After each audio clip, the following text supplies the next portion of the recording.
নমস্কার বন্ধুরা, মুনমুনস বেঙ্গলি কিচেনে আপনাদের সকলকে স্বাগত জানাই। আজ আমি আবার চলে এসেছি আপনাদের সাথে নতুন একটা রেসিপি নিয়ে। তাহলে দেখে নিন পুরো রেসিপিটা একবার।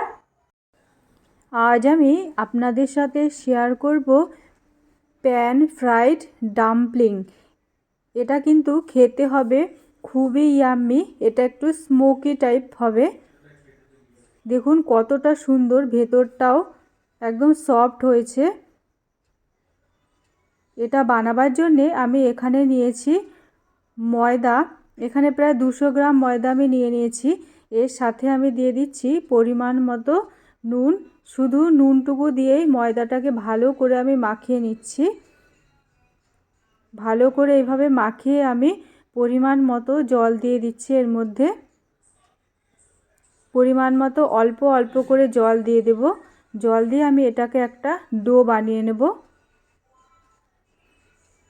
জলটাকে অল্প অল্প করে দিয়ে আমি ভালো করে মেখে ডোটাকে দেখুন বানিয়ে রেডি করে নিয়েছি। এটা কিন্তু খুব বেশি একদম সফট করিনি, মোটামুটি একটা ডো আমি বানিয়ে নিয়েছি। এটাকে ঢাকা দিয়ে আমি এবার রেখে দিচ্ছি। এবার এটার সাথে নিয়েছি কাঁচা লঙ্কা কুচি, আছে কুচনো আদা, রসুন, আর এখানে আছে কিছুটা ধনেপাতা কুচি, আর নিয়েছি পেঁয়াজ কুচি। এটুকু আমি এর মধ্যে নিয়ে নিয়েছি। আর এটাতে আমি একসাথে মিক্সিতে পেস্ট করে নিয়েছি ধনেপাতা, কাঁচা লঙ্কা, রসুন, আর কিছুটা নিয়েছি মাংস। মাংসটা কিন্তু এর সাথে একসাথে দিয়ে তারপরে পেস্ট করে নিয়েছি। এরপরে আমি দিয়ে দিচ্ছি কুচনো পেঁয়াজ, দিয়ে দিচ্ছি ধনেপাতা কুচি, আর দিয়ে দিচ্ছি এইটুকু দিয়ে আমি ভালো করে একটুখানি মাখিয়ে নেব। খুব ভালো করে আমি এটাকে মাখিয়ে নিয়েছি চিকেনের সাথে। এর সাথে আমি দিয়ে দিচ্ছি অল্প একটুখানি সয়া সস দিয়ে দেব। এর সাথে আগে দিচ্ছি অল্প পরিমাণে প্রায় 1 চামচি মতো গোলমরিচের গুঁড়ো, অল্প পরিমাণে সয়া সস, আর দিয়ে দিচ্ছি আন্দাজ মতো নুন। এইবার আমি চিকেনের পেস্টটা যেটা বানিয়েছি সেটা আমি খুব ভালো করে এইভাবে একটু মাখিয়ে নিচ্ছি। এটা কিন্তু খেতে হবে খুবই টেস্টি। চিকেনটাকে ভালো করে আমি মাখিয়ে রেডি করে নিয়েছি। এরপরে আমি হাফটা বাটার আমি মেল্ট করে নিয়ে গরম বাটারটা কিন্তু এর সাথে আমি দিয়ে দিয়েছি। এরপরে ভালো করে আমি মাখিয়ে নিয়েছি বাটারটা দিয়ে। এর সাইডে আমি যে ময়দার ডোটাকে মাখিয়ে রেখেছিলাম সেটাতে আমি ছোট ছোট করে লেচি এইভাবে বানিয়ে রেডি করে নিয়েছি। এবার এটাতে আমি একটু বেলে নেব। বেলতে সাহায্য করছে আমার বোন আমাকে। এইভাবে আমি বোন সুন্দর করে লেচিটাকে বানিয়ে নিচ্ছে। বলছে দিদি আমি একটু তোকে হেল্প করি। এইভাবে খুব পাতলা করে কিন্তু লেচিটাকে এইভাবে রুটির আকারে বেলে নিতে হবে, ছোট ছোট সাইজ করে। এবার এটা চিকেনের যে পুর বানিয়েছি সেটা এর মধ্যে দিয়ে দিচ্ছি। প্রায় হাফ চামচির একটু বেশি আমি দিচ্ছি। এইভাবে দিয়ে মোমোটাকে আমি এইভাবে মুড়ে নিচ্ছি। মুড়তেও কিন্তু আমার বোনই আমাকে হেল্প করছে। এইভাবে মুড়ে নেওয়া হচ্ছে। হাফটা মুড়তে হবে। এইভাবে বেশ সুন্দর করে হাফটা মুড়ে হাফটা এইভাবে এটার সাথে মিশিয়ে সাইড করে সুন্দর করে একটা শেপ বানিয়ে নিয়েছি। এইভাবে আমি সবকটা রেডি করে নিচ্ছি।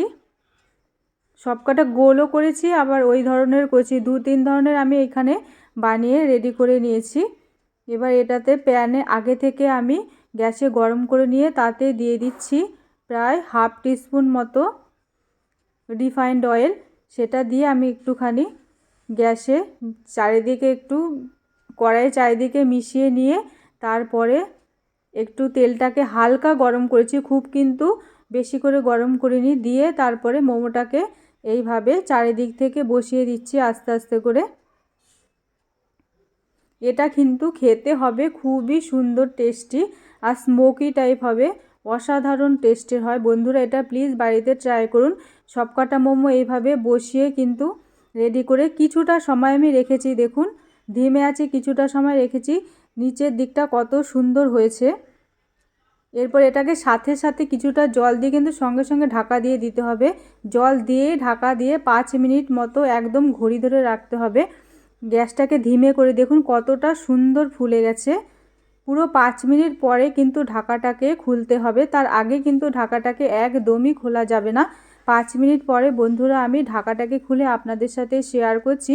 দেখুন কতটা চট জলদি কিন্তু এটা রেডি হয়ে গেল। আর এবার এটাকে আমি পাল্টি করে দিচ্ছি। সময়টা কিন্তু আবারও বলছি পুরো 5 মিনিট রাখতে হবে। আর জলটা দিয়ে সাথে সাথে ঢাকাটাকে কিন্তু বন্ধ করে দিতে হবে। এরপরে আমি এটাকে আস্তে আস্তে করে পাল্টি করে দিচ্ছি। বন্ধুরা এটা খেতে হবে খুবই ইয়াম্মি। এবার এটাকে সম্পূর্ণ পাল্টি করে দিয়ে একটু হালকা মতো সটে করে নিতে হবে। এইভাবে আস্তে আস্তে করে পাল্টি করে কিন্তু 2 মিনিটের বেশি কিন্তু আর রাখা যাবে না। এবার আমি অন্য একটা প্লেটের মধ্যে এটা নিয়ে নিচ্ছি। খেতে হবে অসাধারণ স্বাদ, টেস্টি। তাহলে রেডি হয়ে গেছে প্যান ফ্রাইড ডাম্পলিং। যদি রেসিপি আপনাদের ভালো লেগে থাকে তবে প্লিজ চ্যানেলটিকে লাইক, কমেন্ট আর শেয়ার করবেন। আর চ্যানেলটিকে সাবস্ক্রাইব করবার জন্যে আপনাদের সকলের কাছে অনুরোধ রইল। আপনারা সকলে ভালো থাকুন, সুস্থ থাকুন। টাটা।